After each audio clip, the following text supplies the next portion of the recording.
Friend good morning. So మనము అన్నము అంటే చప్పదనం కాదు ఫ్రెండ్, కోట బియ్యము బాస్మతి రైస్ అని అంటాం కదా. అన్నాన్ని కూడా టేస్ట్గా ఉండాలి.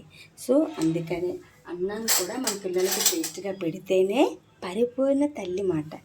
అన్నము ఉడికేటప్పుడు కొంచెం నెయ్యి వేయాలి ఫ్రెండ్. నెయ్యి నూనె ఎవరి స్తోమత తగ్గట్టు అది.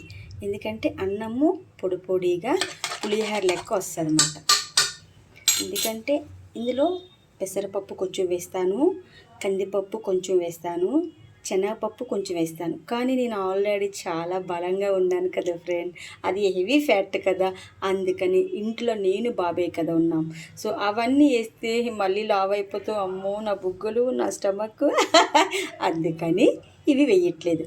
పిల్లలు ఉంటే మాత్రం, మన ఇంట్లో చిన్నపిల్లలు ఉంటే మాత్రం కొంచెం పెసరపప్పు, కొంచెం కందిపప్పు, కొంచెం శనగపప్పు, బియ్యం అన్నీ కడిగి పెట్టి సాల్ట్ నెయ్యి వేస్తాను.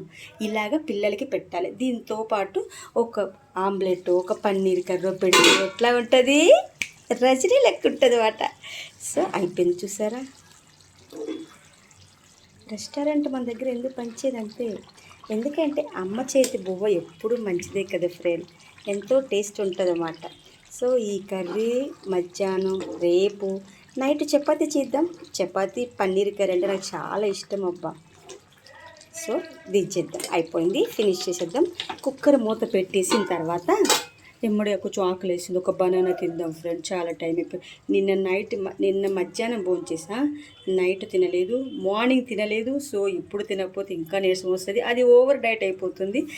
సరే friend, welcome to back Rajani kitchen.